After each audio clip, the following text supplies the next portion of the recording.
Hi guys, share ko naman sa inyo ngayon yung setup ko ng PWM solar charge controller na may kapartner siya na 100 watts na solar panel Jinko. Ayan po siya, trial lang po yan kaya gulo-gulo pa yan, hindi pa po siya naka-fix. Ayan, wala pa siya mga safety device masyado. Ang kapartner naman niya na battery ay lead acid 30Ah saka yung dalawang pang motor na 7Ah, pare-pare siya na lead acid na magkakaiba ng capacity. Ayan po. Ayan. Ang na-harvest niya ngayon ay 47 point something watts. Yan po ang nakukuha ng solar panel. Sikat ng araw, libreng kuryente po yan. Ang napapatakbo niyan ay 8 LED na 12 volts at 4 na 12 volts na electric fan. Ayan po. Ayan po ang baterya niyan. Gulo-gulo pa yan. Hindi pa kasi siya naka-fix. Trial pa po yan. Pero malaki na po ang pakinabang niyan.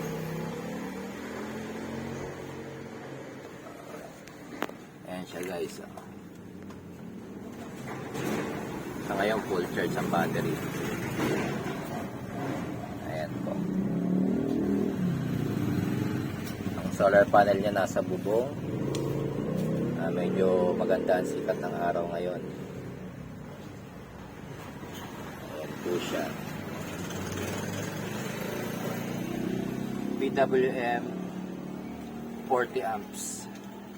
Hindi siya ganun kaganda sa pag-harvest kasi mas maganda talaga ang MPPT na solar charge controller kasi mina-maximize niya yung nakukuhang power sa sikat ng araw. Pero bukod dyan, okay naman siya. Lalo kung mga maliliit na load lang. Bali nga pala ito guys ay 12 system lang to, 12 volts. 12 volt system lang to lahat. Wala po nakakabit na inverter kasi maliit lang po ang capacity ng aking baterya. Nagtatry lang po tayo. Sa mga gusto pong matuto, PM lang po kayo, comment lang kayo dyan. Testing pa lang po. Nasa trial pa lang po ito kung okay. Saka ko na siya i-fix ng pangmatagalan kapag nasatisfy na ako sa performance itong setup na to. Ayan po siya ngayon. Ayan. 30.7 volts. 100 watts na solar panel. Malaking bagay din po ang natitipid dito dahil